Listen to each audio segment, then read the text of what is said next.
Qu'est-ce qui détruit finalement l'ego d'un évitant quand rien d'autre ne peut le toucher? Les évitants sont complexes. Leur ego est construit autour du fait de ne pas avoir besoin de quelqu'un, maintenir le contrôle, garder les émotions à distance. Ils sont fiers de leur indépendance, de résoudre les choses seuls, de ne jamais paraître vulnérables ou dépendants. Leur identité en tant que personne forte et indépendante se maintient de manière remarquablement résiliente. Ils avancent à travers les ruptures sans s'effondrer, gèrent le rejet sans sembler affectés, et projettent l'image de quelqu'un qui va toujours bien, toujours en contrôle. Leur ego survit à la plupart des défis, mais il y a un coup qu'il ne peut pas absorber ni dévier. Pour comprendre ce qui finit par briser des défenses si fortes, tu dois d'abord voir ce qui ne les brise pas. L'ego évitant résiste à des situations qui dévasteraient la plupart des gens. Quand les relations se terminent, les évitants marchent généralement en montrant l'indifférence. Ils ne s'effondrent pas, ils ne supplient pas une autre chance. Ils ne passent pas des semaines à rejouer des conversations ou se demander ce qui a mal tourné. Ce n'est pas juste une performance. Leur ego les protège vraiment de l'impact émotionnel que d'autres éprouvent pendant la perte.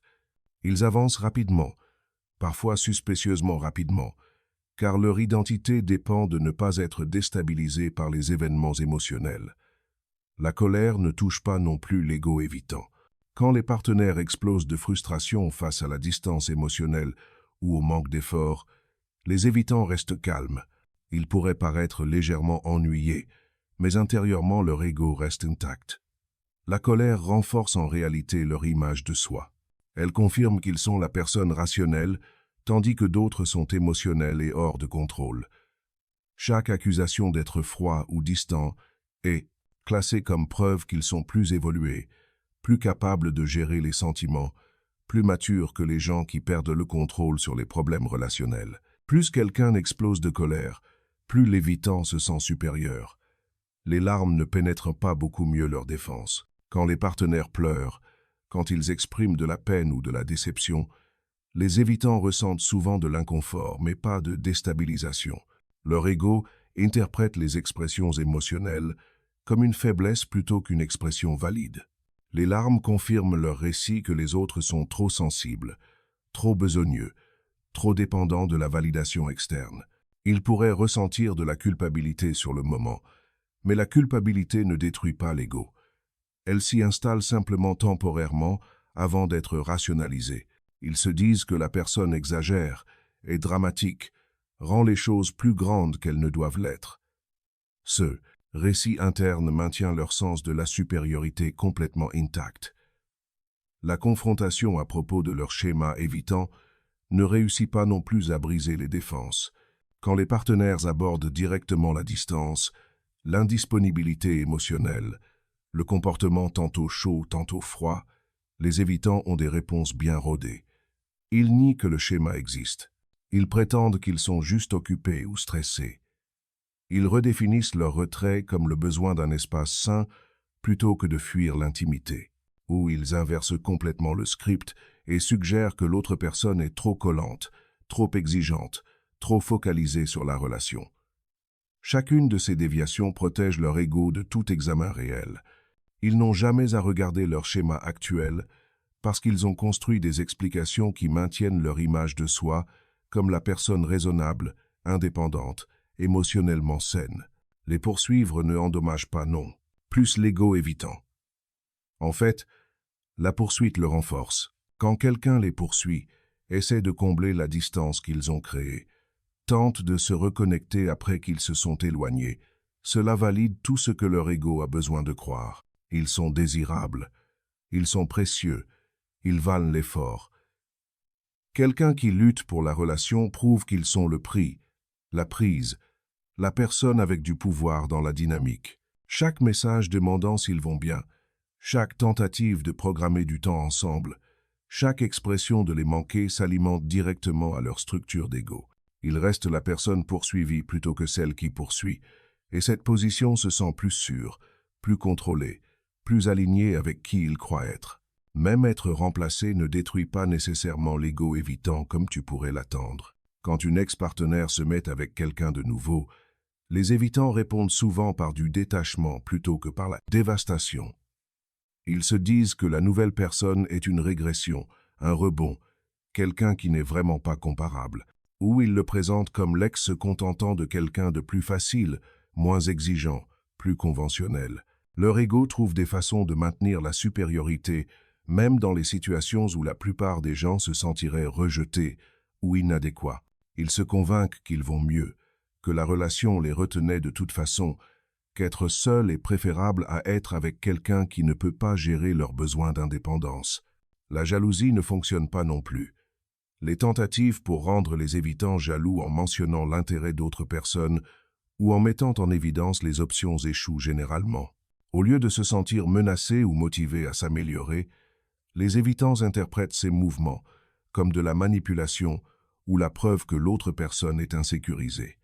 Leur ego reste protégé parce qu'ils voient les tactiques de jalousie comme au-dessous d'eux, comme des jeux émotionnels trop immatures pour jouer. Ils pourraient même utiliser ces tentatives comme justification pour un éloignement supplémentaire, se disant qu'ils ne veulent pas être avec quelqu'un qui recourt à des stratégies aussi immatures.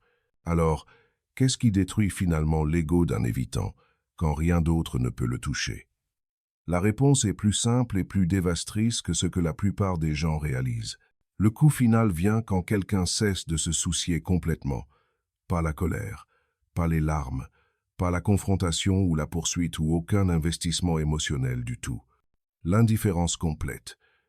Quand la personne qu'il repousse finalement accepte la distance sans essayer de la combler, quand elle arrête d'espérer le changement, quand elle avance émotionnellement, tout en restant potentiellement physiquement présente, toute la structure d'ego de l'évitant s'effondre. Cela fonctionne parce que l'ego évitant dépend du fait d'avoir de l'importance. Ils ont besoin d'être assez importants pour être poursuivis, assez significatifs pour qu'on lutte pour eux, assez précieux pour générer des réactions fortes. Toute leur identité est construite autour du fait d'être la personne dont les autres ne peuvent pas se passer, celle qui vaut l'effort, le prix à la fin de la poursuite. Quand quelqu'un cesse véritablement de se soucier de leur départ ou rester, cesse d'analyser leur comportement, cesse d'essayer de les comprendre ou de réparer la dynamique, les fondements de leur ego s'effondrent. Ils ne sont plus la personne puissante qui contrôle la distance.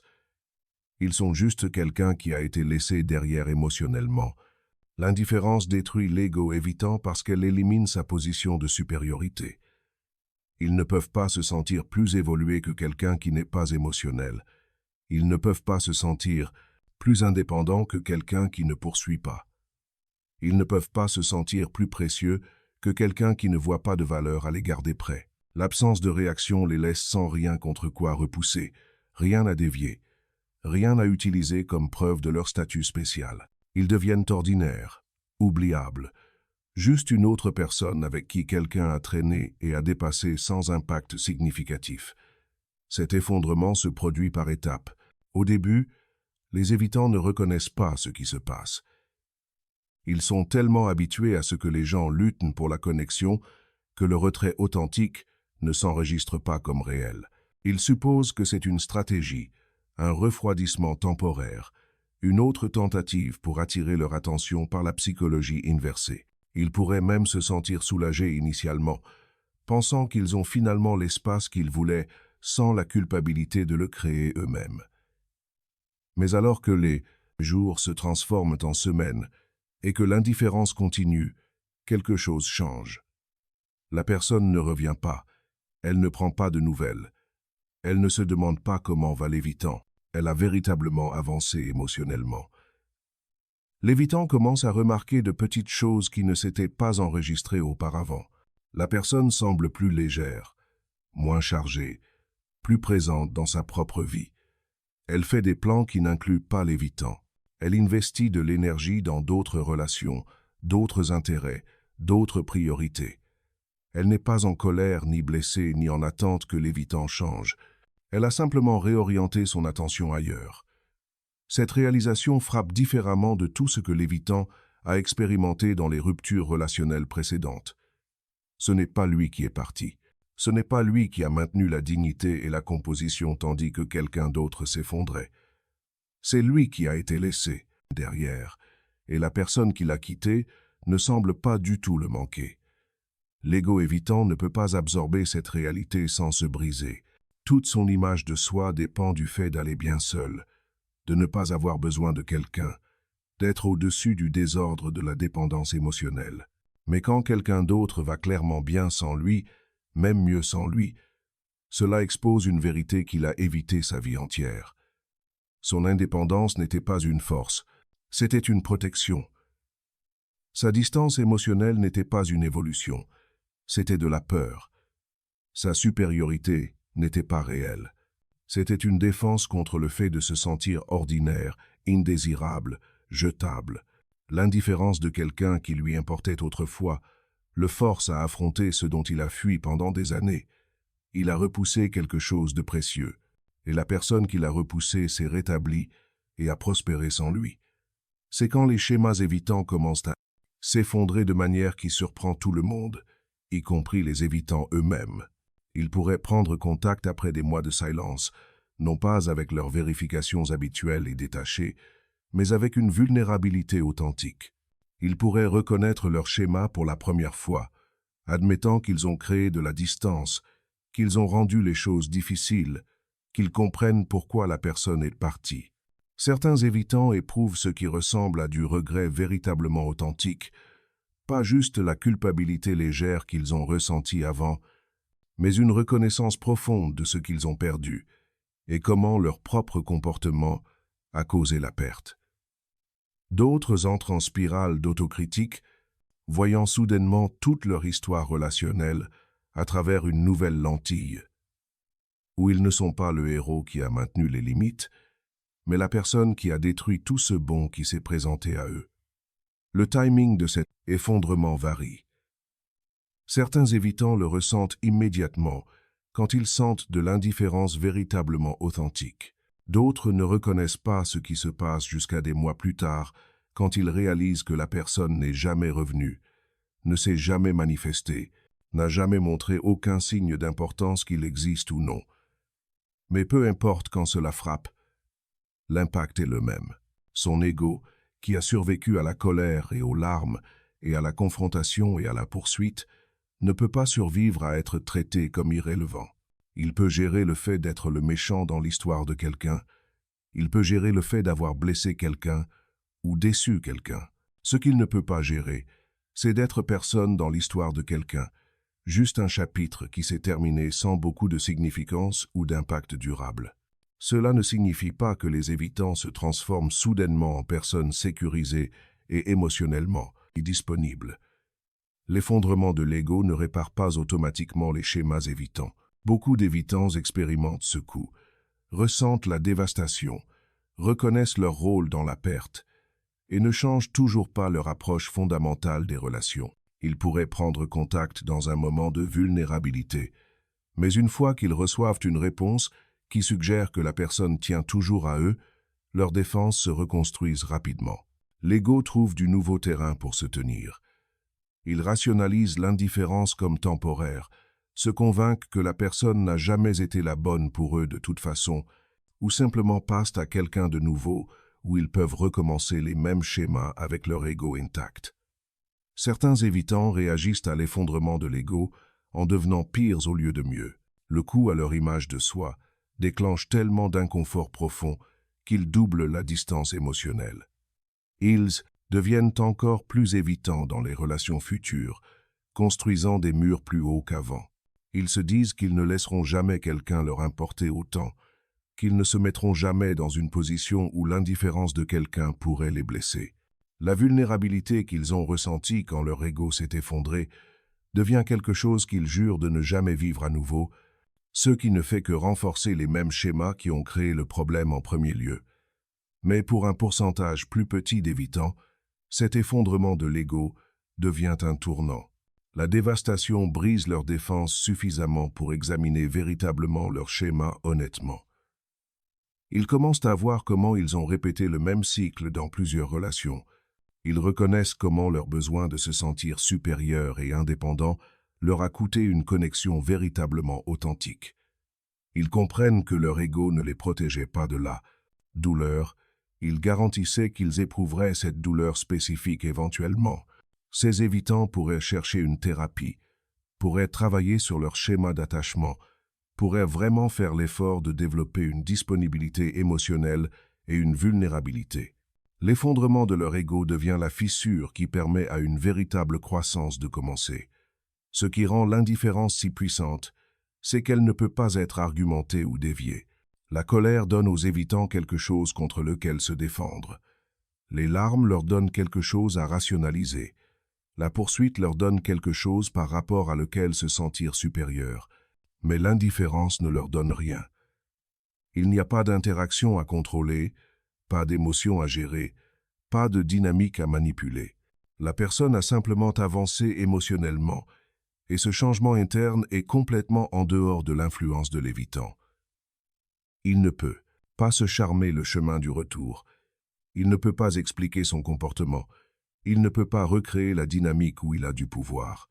Le jeu est terminé, et il ne s'était même pas rendu compte qu'il était en train de perdre jusqu'à ce que ce soit déjà perdu. C'est pourquoi tu verras parfois des évitants se présenter soudainement après de longues périodes de silence, quand ils sentent de l'indifférence véritablement authentique. Le timing semble aléatoire, mais ce ne l'est pas. Ils prennent contact quand ils réalisent que leur ego est réellement menacé, quand la personne a véritablement avancé plutôt que juste temporairement se retirer. Ces tentatives de reconnexion viennent souvent avec une vulnérabilité inhabituelle. Des admissions de manquer la personne, des reconnaissances de leur schéma, des promesses de s'améliorer. Mais ces moments doivent être compris pour ce qu'ils sont. L'évitant ne prend pas contact parce qu'il a changé. Il prend contact parce que son ego s'effondre et qu'il a besoin d'arrêter l'effondrement, obtenir n'importe quelle réponse, n'importe quel signe qu'il importe toujours, l'aide à reconstruire son sens d'importance et de supériorité. Reconnaître ce schéma importe si tu dois travailler avec un évitant qui soudainement devient vulnérable après t'avoir traité avec indifférence pendant des mois. La vulnérabilité pourrait sembler comme du progrès, comme finalement briser ses murs, mais à moins qu'il ne soit activement en train de travailler sur ses schémas à travers la thérapie ou un examen authentique de soi, la vulnérabilité n'est simplement qu'une autre défense. Une fois qu'il se sent en sécurité à nouveau, une fois que son ego se reconstruit, l'éloignement revient.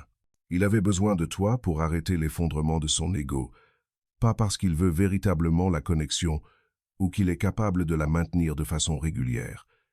La question devient ce que tu fais avec cette information. Si tu es actuellement dans une relation avec un évitant, comprendre ce qui détruit son ego ne signifie pas que tu devrais armer l'indifférence comme une arme.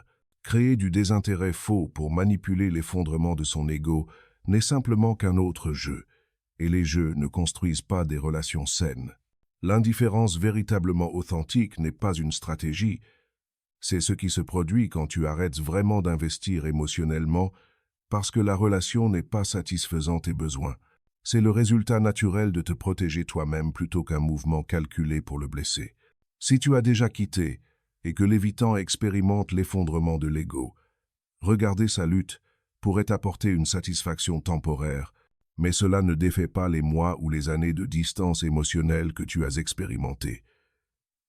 Sa souffrance ne guérit pas ta douleur. Sa reconnaissance de ce qu'il a perdu ne change pas le fait qu'il l'a perdu à travers des choix constants de prioriser son ego par rapport à une connexion véritablement authentique. Certaines personnes attendent ce moment, pensant que l'effondrement de l'ego de l'évitant mènera à un vrai changement et une meilleure relation. Parfois cela le fait. Plus souvent, cela mène à une brève période de vulnérabilité, suivie par exactement les mêmes schémas, une fois que l'évitant se sent en sécurité à nouveau. La réponse la plus saine à comprendre ce qui détruit l'ego évitant est d'utiliser cette connaissance pour te protéger toi-même plutôt que de le punir. Quand tu reconnais que ta colère renforce ses défenses, tu arrêtes de participer à des confrontations échauffées. Quand tu comprends que tes larmes confirment son récit sur d'autres étant trop émotionnels, tu arrêtes d'essayer de lui faire voir ta douleur. Quand tu réalises que le poursuivre ne valide que son ego, tu arrêtes de pourchasser. Tu ne fais pas ces choses pour créer de l'indifférence qui le blessera. Tu les fais parce que l'investissement émotionnel véritablement authentique dans quelqu'un qui se distancie constamment est épuisant et autodestructeur. L'indifférence véritablement authentique n'est pas quelque chose que tu interprètes. C'est quelque chose qui se développe naturellement quand tu rediriges ton énergie vers des personnes et des situations qui réciproquent véritablement. Cela se produit quand tu arrêtes d'analyser son comportement, quand tu arrêtes d'espérer qu'il change, quand tu arrêtes d'attendre qu'il choisisse finalement la connexion. Tu ne penses pas à comment ton manque de poursuite pourrait affecter son ego. Tu vis simplement ta vie sans lui dedans.